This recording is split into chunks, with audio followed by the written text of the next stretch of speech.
இப்ப நம்ம இந்த காலத்த சரியா திருத்தி எழுதலாம். அமுதன் நேற்று வீட்டுக்கு வருவான்னு இருக்கு. வருவான்னா எதிர்காலம். நேற்றுங்கிறது ஏற்கனவே அதாவது அ நடந்து முடிந்த செயல குறிக்கிறது. அப்போ இங்க இந்த இடத்துல வருவான்னு வராது, வந்தான்னு திருத்தி எழுதணும். கண்மணி நாளை பாடம் படித்தாள். அப்போ நாளைங்கிறது இனிமே தான் நடக்கப் போறது.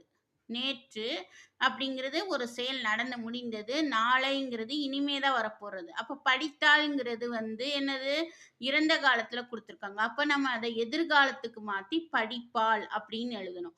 மாடுகள் இப்பொழுது இப்பொழுதுனா இந்த செயல் இப்ப நடந்துகிட்டு இருக்கிறது. புல் மேயும்னு குடுத்துருக்காங்க. மேயும் அப்படிங்கிறது என்னது?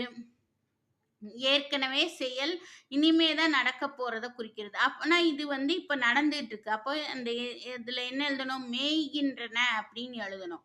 ஆசிரியர் நாளை சிறு தேர்வு நடத்துவார் அப்படின்னு எழுதணும். நடத்தினார்ன்னு இருக்கு. நடத்துவார் அப்படின்னு எழுதணும். நாங்கள் நேற்று கடற்கரைக்கு செல்கிறோம். நாங்கள் நேற்று அப்புறம் செயல் முடிஞ்சிருச்சு. அப்போ சென்றோம்னு எழுதணும். செல்கிறோம்னு வந்திருக்கு. இத பெரிய கிளாஸ்ல இதுக்கு இடைநிலைகள வச்சு நம்ம கண்டுபிடிச்சிடலாம். இத்து, இந்து இது 2மே இறந்த கால இடைநிலை. இப்பு, இவ்வு அப்படிங்கிறது இப், இவ் அப்படின்னு வந்திருந்தாலே அது எதிர்கால இடைநிலை.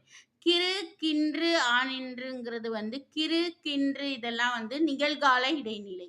இத வச்சு பெரிய கிளாஸ்ல படிப்பீங்க. நன்றி.